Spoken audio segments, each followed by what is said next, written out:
Hi guys, welcome to এক my new video. So আজকে আমি আপনাদের দেখাবো এক নয়ের ঘরের নাম তার একটা সহজ সূত্র।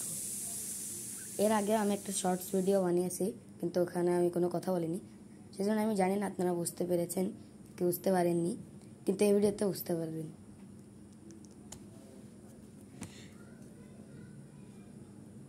নয়কে নয়, 9 দুগুনি 18, 3 নং 27, 4 নং 36,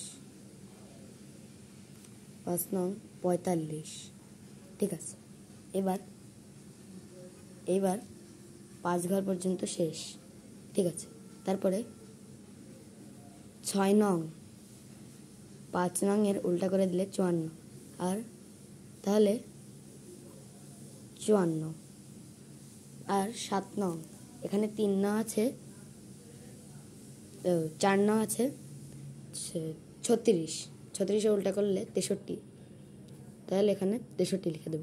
তারপরে 8 নং আর 3 নং 27, 27 উল্টা করে দিলে 72, 72 বসিয়ে দিলাম। আর 9 দুগুনি 18, আর এখানে 9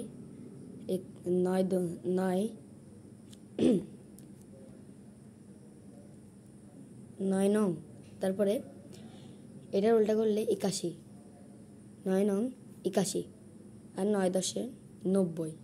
ঠিক আছে, তাহলে 6 নং 54, 7 নং 63, 8 নং 72, আর 9 নং 81, 9 10 90। ঠিক আছে, আল্লাহ হাফেজ, সবাই ভালো থাকবেন।